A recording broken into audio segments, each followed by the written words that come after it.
कसं आहे, यांचं पोटातलं ओठात आलेलं आहे. इतक्या दिवस हे पोटात होतच. आम्ही जे संविधानाविषयी बोलतोय सातत्यानं, त्याला कारणच हे आहे. आणि यांच्या पोटातलं आता ओठात आलेलं आहे. त्याच्यातून यांची मनोवृत्ती आणि मनोवृत्ती दोन्ही गोष्टी दिसतात.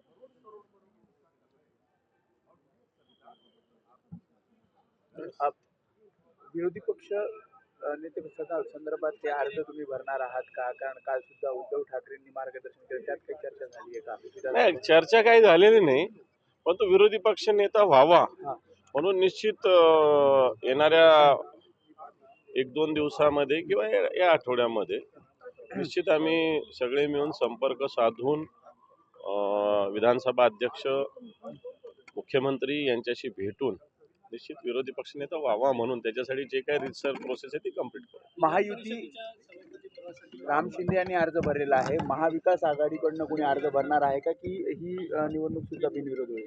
बिनविरोध तर नाही होणार, पण एकदा मला असं वाटतं सभापती किंवा विधानसभा अध्यक्ष या सगळ्या निवडणुका प्रतिष्ठेच्या असतात, या राजकीय नसाव्यात असं आमचं मत आहे. आणि त्या हेतूनं आम्ही तिन्ही पक्षांनी तर एकत्रित चर्चा केलेली आहे. सरकारी पक्षांनी सुद्धा जर मला असं वाटतं याच्यात चर्चा केली तर निश्चित एक चांगला मार्ग आम्ही काढण्याची आमची तयारी. 12 पर्यंत वेळ आहे, 1 तास वेळ आहे. कोण अजून ठरलंय कोण अर्ज भरणार ते अजून ठरू ना. आता आमची एक त्याच्याविषयी बैठक होणार आहे. एक प्रिलिम बैठक काल झालेली आहे. आज थोड्या वेळाने त्याच्याविषयी निर्णय घेऊ.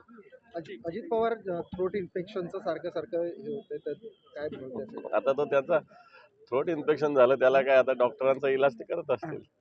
राजकीय आजार वाटतोय? नाही आजार हा राजकीय वाटतोय? नाही, असं काही वाटत नाही. असं काही समजायची गरज नाही. त्यांच्या सगळ्या मनासारखं झालेलं आहे, त्यामुळे राजकीय आजार कशाला येईल. त्याला महायुतीकडनं निलमताई सुद्धा भरणार होत्या असं कळत होतं. मला वाटत नाही. राम शिंदे यांची अधिकृत घोषणा झाल्यावर दुसरे कसे काय भरतील. राम शिंदेचं जर नाव अधिकृतरित्या जाहीर झालं असेल तर मला नाही वाटत महायुतीकडून दुसरं कोणी फॉर्म भरण्याची तयारी करेल.